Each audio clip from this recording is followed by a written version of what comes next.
북한 권력의 심장부에서 절대로 있어서는 안 될 충격적인 사건이 벌어졌습니다. 중국의 1인자 시진핑 주석이 하루아침에 자취를 감췄고 중국 내부에서는 쿠데타 의혹과 숙청설이 돌기 시작했습니다. 이 상황을 김정은은 기회로 판단했고 곧이어 북한에서는 피비린내 나는 무자비한 숙청이 시작됐습니다. 중국과 깊이 연관된 북한 고위 간부들이 하나둘씩 사라지면서 권력층 전체가 공포와 혼돈의 나락으로 떨어졌다고 하는데요. 대체 무슨 일이 있었던 건지 지금부터 목숨을 걸고 탈북한 북한 고위 간부가 최초로 공개하는 북한 권력층의 상상할 수 없는 진실을 낱낱이 밝히겠습니다. 저는 그날 아침 뉴스를 보고 온몸이 얼어붙었습니다. 중국 주석 시진핑이 갑자기 실종됐다는 소식이었죠. 내부 쿠데타 가능성까지 거론되고 있었어요. 통일전선부 외사대 부국장인 저에게는 이 소식이 단순한 뉴스가 아니었습니다. 중국 업무를 담당하는 핵심 인물이었거든요. 가슴이 두근거리기 시작했죠. 오후 2시 김정은이 긴급 비밀 회의를 소집했다는 소식이 들려왔어요. 회의실 문이 굳게 닫힌 채 3시간 동안 계속됐습니다. 나오는 간부들의 표정이 모두 굳어 있었죠. 그 회의에서 김정은이 내린 지시는 충격적이었어요. 지금이 기회라며 중국 연계 간부들을 모두 제거하라는 명령이었습니다. 중국이 혼란에 빠진 틈을 타서 내부 권력 구조를 재편하겠다는 뜻이었죠. 저는 중국과의 모든 외교 업무를 총괄하는 핵심 인물이었습니다. 중국 고위층과의 비밀 연락망도 제가 관리했고 대중무역 정책도 저를 거쳐갔어요. 당연히 1순위 타겟이 될 수밖에 없었죠. 그 다음날 제 직속 동료 박창훈 부부장이 출근하지 않았어요. 사무실에 전화해봐도 연결되지 않았습니다. 오후가 되자 충격적인 소식이 들려왔죠. 박창훈의 집 앞에서 피 묻은 외투만 발견됐다는 거였어요. 저는 온몸에 소름이 돋았습니다. 박창훈도 저와 같은 중국 업무 담당자였거든요. 숙청이 시작된 거였죠.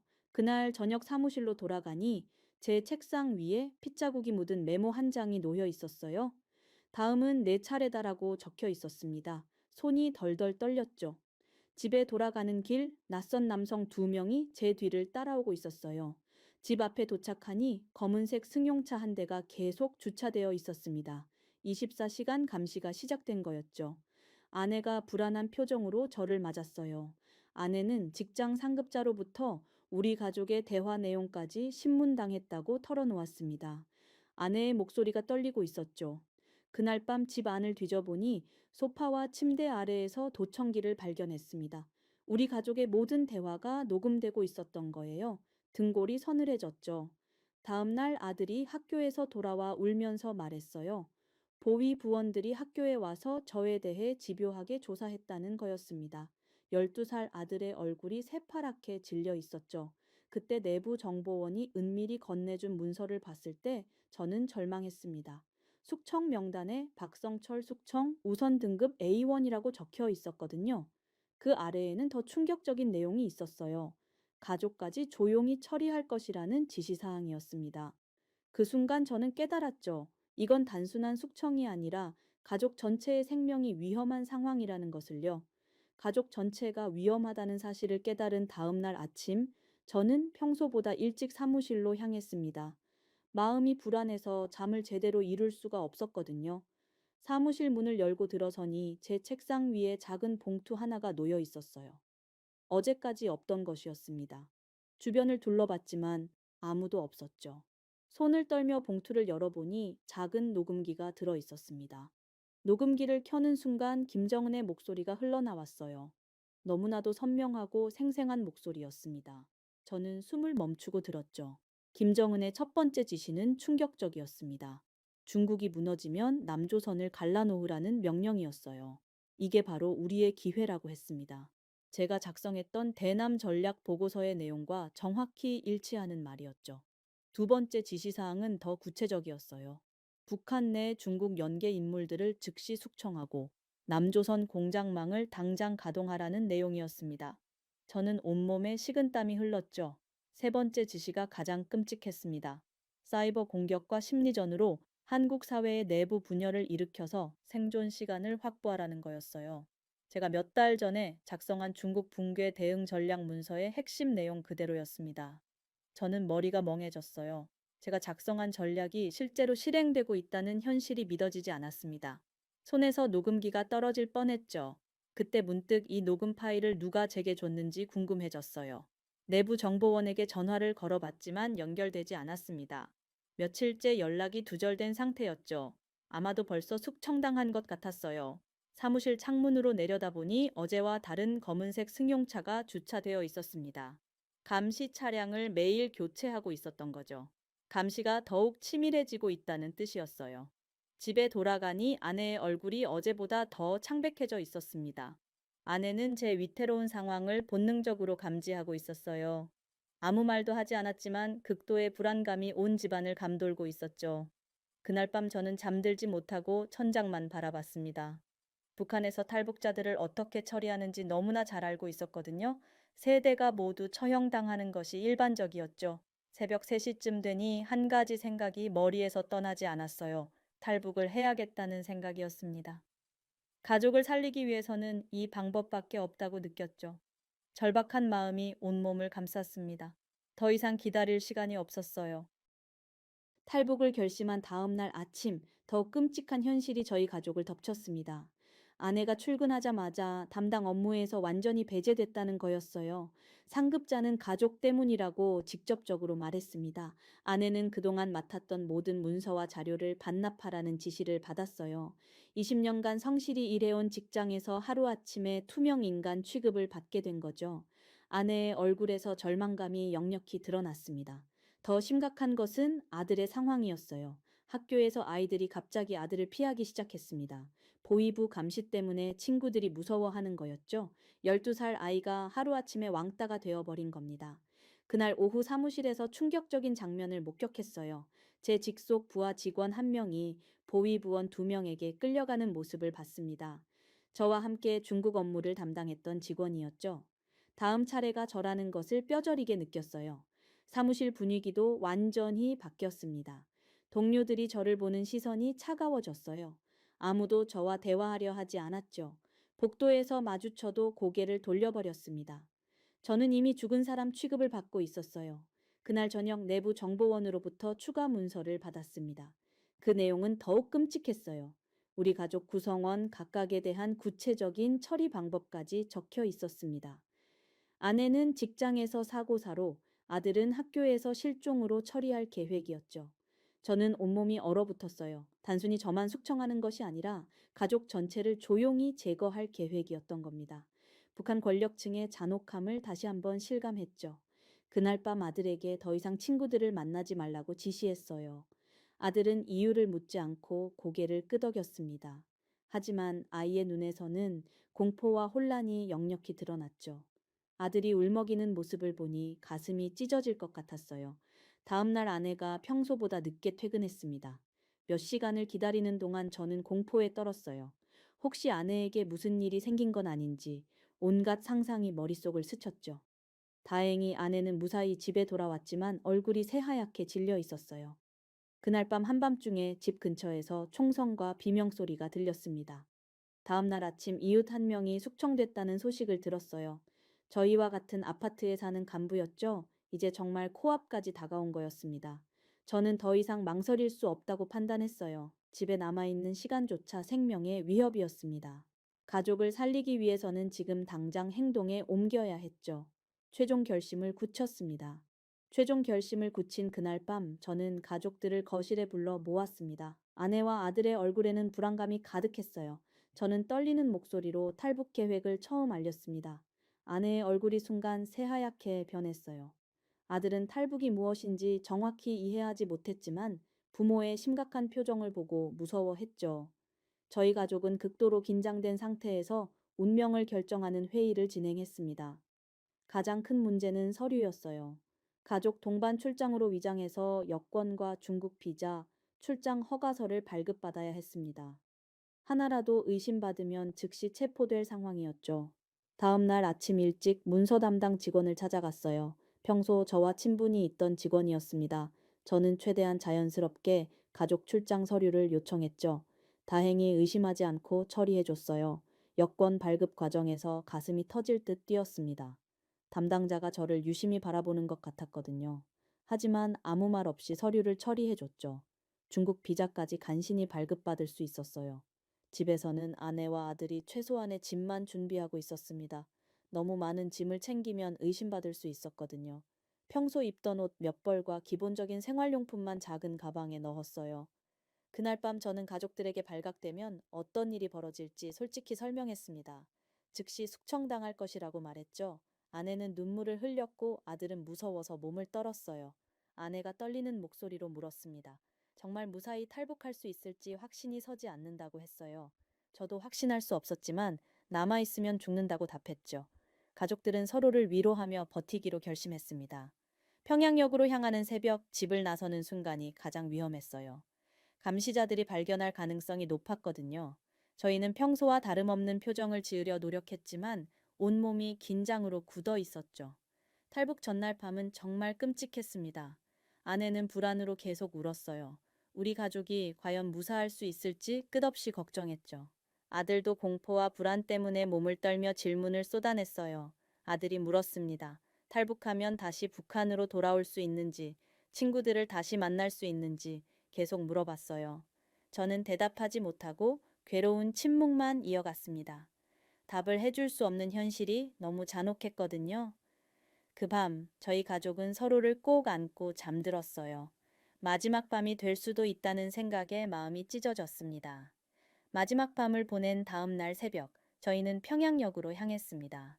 중국 랴오닝성에 도착한 순간부터 북한 감시자들로부터 추적받는다는 느낌이 계속 들었어요. 뒤를 돌아볼 때마다 낯선 얼굴들이 저희를 지켜보고 있는 것 같았죠. 중국에서 만난 브로커는 태국을 경유해서 한국으로 가는 루트를 제안했습니다. 라오스 국경을 통과해야 한다고 했어요. 저는 극심한 불안감을 느꼈지만 다른 선택의 여지가 없었죠. 라오스 국경 지대에 도착한 그날 밤 끔찍한 일이 벌어졌습니다. 갑자기 총격 소리가 들리더니 저희를 안내하던 브로커가 쓰러진 거예요. 피를 흘리며 즉사했죠. 저는 아내와 아들의 손을 잡고 즉시 도주를 시작했습니다. 정글 속으로 들어간 순간부터 진짜 지옥이 시작됐어요. 길이라고 할 만한 것도 없었고 나침반도 없었습니다. 저희는 그저 남쪽 방향으로 추정되는 곳을 향해 걸었죠. 발밑은 진흙투성이었고 온갖 벌레들이 달라붙었어요. 첫날 밤부터 음식이 문제였습니다. 가져온 비스킷과 물이 전부였거든요. 아들이 배가 고프다고 계속 말했지만 줄 수 있는 게 없었죠. 저는 마음이 찢어졌어요. 사흘째 되니 아들의 건강이 눈에 띄게 악화됐습니다. 열이 나기 시작했고 걸음걸이도 휘청거렸어요. 아내는 아들을 업고 걸어야 했죠. 저는 앞서서 길을 뚫고 가며 가시덤불을 제거했습니다. 일주일이 지나자 저희 모두 한계에 다다랐어요. 물도 거의 떨어졌고 음식은 이미 바닥났습니다. 아들의 입술이 바싹 마르고 눈이 푹 들어갔죠. 아내도 탈진 상태였어요. 열흘째 되던 날 아들이 갑자기 쓰러졌습니다. 의식을 잃은 채 깨어나지 않았어요. 저와 아내는 절망 속에서 아들을 번갈아 업고 길을 찾기 시작했죠. 죽음이 바로 앞에 다가온 것을 느꼈습니다. 아내는 극심한 고통 속에서도 절대 포기하지 않았어요. 발가락에서 피가 나고 온몸이 상처투성이가 되어도 아들을 업고 따라왔죠. 저는 아내의 그런 모습을 보며 더욱 필사적으로 생존 투쟁을 벌였습니다. 마침내 죽음 직전에 작은 마을을 발견했어요. 태국 국경 마을이었습니다. 현지 주민들이 저희를 발견하고 급히 도움을 줬죠. 물과 음식을 받은 순간 저희는 모두 울음을 터뜨렸어요. 며칠 후 아들이 의식을 되찾았습니다. 저희는 극적으로 생존에 성공한 거였어요. 한국 대사관에 도착해서 망명 신청 절차를 밟는 동안에도 긴장을 늦출 수 없었죠. 마침내 한국행 비행기에 탑승했을 때 비로소 안도의 숨을 쉴 수 있었습니다. 한국행 비행기에서 안도의 숨을 쉰 것도 잠시 인천공항에 도착하자마자 새로운 시련이 기다리고 있었습니다. 입국 심사를 마치자마자 국정원 직원들이 저희를 별도 장소로 안내했어요. 탈북민이라고 해서 바로 자유를 얻는 것은 아니었죠. 조사실은 차가운 분위기였습니다. 형광등 불빛이 너무 밝아서 눈이 부셨어요. 저는 딱딱한 의자에 앉아 조사관의 날카로운 시선을 받아야 했죠. 아내와 아들은 다른 방에서 따로 조사를 받고 있었습니다. 첫 번째 질문부터 충격적이었어요. 저에게 이중 간첩 가능성이 있는지 묻는 거였습니다.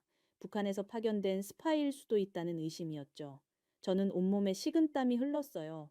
가족을 살리려고 목숨 걸고 탈북했는데 의심받는 현실이 너무 억울했습니다. 조사는 연일 계속됐어요. 같은 질문을 수십 번 반복하며 제 답변에서 모순을 찾으려 했죠. 북한에서의 직책, 담당 업무, 탈북 동기까지 세밀하게 캐물었습니다. 저는 진실만을 말했지만 조사관들의 의심 어린 시선은 변하지 않았어요. 일주일째 되던 날, 저는 결정적인 증거를 제출했습니다. 김정은의 육성 녹음 파일과 숙청 명단을 조사관들에게 보여준 거였어요. 녹음 파일이 재생되는 순간 조사실 분위기가 완전히 바뀌었죠. 조사관들이 충격을 받은 표정을 숨기지 못했습니다. 김정은의 생생한 음성과 구체적인 대남 전략 지시사항에 모두 경악했어요. 숙청 명단을 보고는 더욱 놀랐죠. 저의 이름이 A1 등급으로 표시된 것을 확인했거든요. 그때부터 조사 분위기가 달라졌어요. 의심보다는 보호에 가까운 느낌이었습니다. 조사관들은 제가 가져온 정보의 가치를 인정하기 시작했죠. 하지만 여전히 철저한 검증 과정을 거쳐야 했어요. 가장 중요했던 것은 가족 동반 탈북이었습니다. 조사관들은 이 부분을 탈북의 진정성을 입증하는 결정적 증거로 받아들였어요. 스파이라면 가족을 데리고 오지 않는다는 판단이었죠. 아내와 아들의 존재가 저를 구한 셈이었습니다. 한 달간의 조사 끝에 마침내 통과 판정을 받았어요. 조사관이 저에게 말했습니다. 더 이상 의심하지 않으며 가족의 안전을 보장하겠다고 했죠. 그 순간 저는 눈물이 쏟아졌어요. 아내와 아들을 다시 만났을 때의 기쁨은 말로 표현할 수 없었습니다. 우리 가족은 서로를 꼭 껴안고 울었어요. 정말로 살아남은 거였죠. 북한의 숙청에서 벗어나 새로운 생명을 얻은 것이었습니다. 조사관은 앞으로 하나원에서 적응 교육을 받게 될 것이라고 설명했어요. 그곳에서 한국 사회에 적응하는 방법을 배우게 된다고 했죠. 저는 마침내 진짜 자유를 얻게 되었다는 생각에 가슴이 벅찼습니다. 진짜 자유를 얻었다는 생각으로 가슴이 벅찬 상태에서 하나원에 도착했습니다. 건물 입구에 들어서는 순간부터 북한과는 완전히 다른 세계가 펼쳐졌어요. 경비원조차 총을 들고 있지 않았죠. 첫날 밤 기숙사에서 잠들 때의 느낌은 정말 신기했습니다. 아무도 저희를 감시하지 않았어요. 도청기도 없었고 보위부원도 없었죠. 30년 넘게 살아오면서 처음 느끼는 진정한 안정감이었습니다. 다음날 아침 식당에서 아들이 보인 반응이 충격적이었어요. 메뉴판을 보고는 뭘 먹고 싶은지 스스로 선택할 수 있다는 사실에 놀랐죠. 북한에서는 주어진 것만 먹어야 했거든요. 아들의 눈이 반짝거렸습니다. 교육 과정에서 가장 놀라웠던 것은 인터넷이었어요. 컴퓨터 앞에 앉아서 전 세계 어떤 사이트든 접속할 수 있다는 게 믿어지지 않았죠. 검색창에 뭘 입력해도 막히지 않았어요. 북한에서는 상상할 수 없는 자유였습니다. 아들이 처음으로 혼자 떡볶이 가게에 가서 음식을 주문한 날은 잊을 수 없어요. 돌아와서는 감격의 눈물을 흘렸죠. 아무도 허락을 구하지 않고 원하는 음식을 사 먹을 수 있다는 것 자체가 기적이었어요. 자유로운 외출도 신세계였습니다. 허가증 없이 아무 때나 밖으로 나갈 수 있었어요. 저녁 늦게 산책을 해도 아무도 제지하지 않았죠. 아내는 마트에서 원하는 물건을 자유롭게 고를 수 있다며 눈물을 흘렸습니다. 수업 시간에 선생님이 자유롭게 질문하라고 했을 때의 당황스러움도 기억에 남아요. 북한에서는 질문 자체가 의심받을 일이었거든요. 처음에는 입을 열기조차 무서웠죠. 점차 자유롭게 말할 수 있다는 걸 깨달았어요. 가장 감동적이었던 순간은 아들 방에서 쪽지를 발견했을 때였습니다. 아들이 손으로 쓴 메모였어요. 사라져서 고맙다고 적혀 있었죠. 아빠 덕분에 자유를 얻었다는 내용이었어요. 저는 그 쪽지를 보고 펑펑 울었습니다. 하나원에서 3개월을 보내면서 저희 가족은 서서히 변화했어요. 아내의 얼굴에서 긴장이 사라졌고 아들은 웃음을 되찾았죠. 북한에서 느꼈던 공포와 불안이 점점 멀어지고 있었어요. 다른 탈북민들과의 만남도 큰 위로가 됐습니다. 저와 비슷한 경험을 한 사람들이 많았어요. 서로의 이야기를 나누며 상처를 치유할 수 있었죠. 혼자가 아니라는 느낌이 든 거였어요. 교육과정 마지막 날 한국 사회로 나갈 준비가 됐다는 수료증을 받았습니다. 저는 그 종이 한 장이 새로운 인생의 시작을 의미한다고 느꼈어요. 북한에서의 모든 악몽이 끝나고 진짜 삶이 시작되는 순간이었죠. 마침내 하나원을 떠나는 날, 저희 가족은 설렘과 기대감으로 가득했습니다. 이제 정말 자유로운 대한민국 국민으로 살아갈 수 있게 된 거였어요. 자유로운 대한민국 국민으로 살아갈 수 있게 된 저희는 서울 외곽의 작은 반지 하방으로 이사했습니다. 집이 지하에 있어서 햇빛이 잘 들지 않았지만 저희에게는 천국이었어요. 아무도 감시하지 않는 진짜 우리만의 공간이었거든요. 처음으로 월세 계약서에 서명할 때의 감격은 말로 표현할 수 없었습니다. 제 이름으로 집을 얻는다는 것 자체가 기적이었어요. 북한에서는 상상할 수도 없는 일이었죠. 계약서에 도장을 찍는 순간 눈물이 흘렀습니다. 몇 주 후 외교안보연구소에서 자문직 제안이 들어왔어요. 북한 내부 정보 분석 업무를 맡아달라는 거였습니다. 제가 가진 경험과 지식이 드디어 도움이 되는 순간이었죠. 첫 출근길에서 느낀 떨림은 설렘 그 자체였어요. 연구소에서 북한 관련 자료들을 분석하는 일은 저에게 매우 의미 있었습니다. 제가 직접 경험했던 북한 권력층의 실상을 객관적으로 정리할 수 있었거든요. 김정은 체제의 내부 모순들을 한국 정부에 알릴 수 있다는 사명감이 생겼어요. 아내도 점차 한국 생활에 적응해 갔습니다. 처음에는 마트에서 장을 보는 것조차 어려워했어요. 너무 많은 선택지 때문에 혼란스러워했죠. 하지만 몇 달 지나니 능숙하게 집안일을 해나가기 시작했어요. 아들의 변화가 가장 눈에 띄었습니다. 한국 학교에 다니면서 친구들을 사귀기 시작했어요. 처음에는 북한 출신이라는 걸 숨기려 했지만 점차 당당해졌죠. 아이들도 아들을 자연스럽게 받아들여 줬어요. 저희 가족이 자주 가던 분식집이 있었습니다. 그곳 아주머니는 저희가 탈북민인 줄 알면서도 따뜻하게 대해주셨어요. 어느 날 아주머니가 저에게 수고했다고 인사를 건넸을 때 큰 위로를 받았죠. 한국에서의 첫 명절도 특별했습니다. 차례를 지내는 모습을 보며 가족의 소중함을 다시 한번 느꼈어요.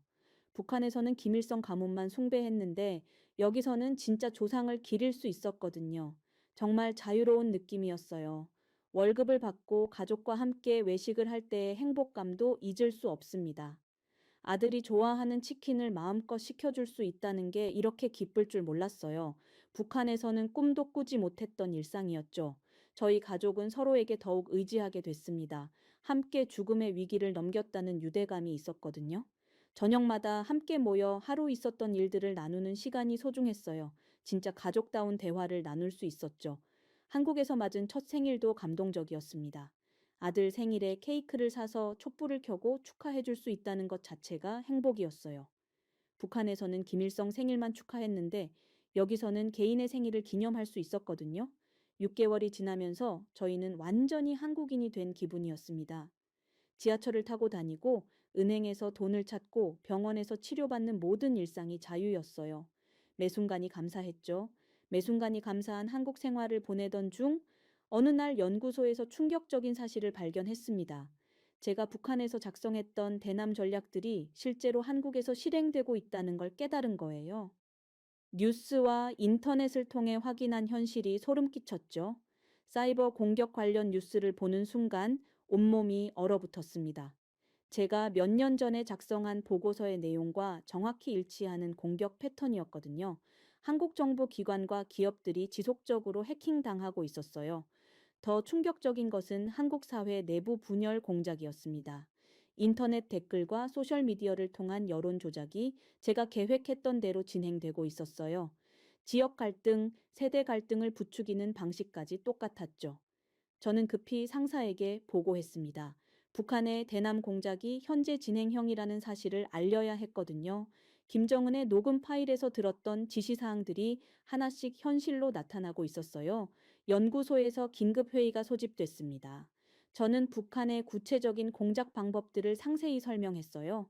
어떤 방식으로 한국 사회를 교란시키려 하는지, 어떤 루트를 통해 정보를 수집하는지 모든 걸 털어놓았죠. 회의실 분위기가 점점 무거워졌습니다. 참석자들은 북한의 대남 공작이 생각보다 훨씬 정교하고 체계적이라는 사실에 경악했어요. 제가 제공한 정보의 심각성을 깨달은 거였죠. 가장 우려되는 것은 북한의 장기 계획이었습니다. 단순히 정보를 빼가는 수준이 아니라 한국 사회의 근본을 흔들려는 전략이었거든요. 민주주의 체제 자체를 붕괴시키려는 의도가 명확했어요. 저는 밤잠을 이루지 못했습니다.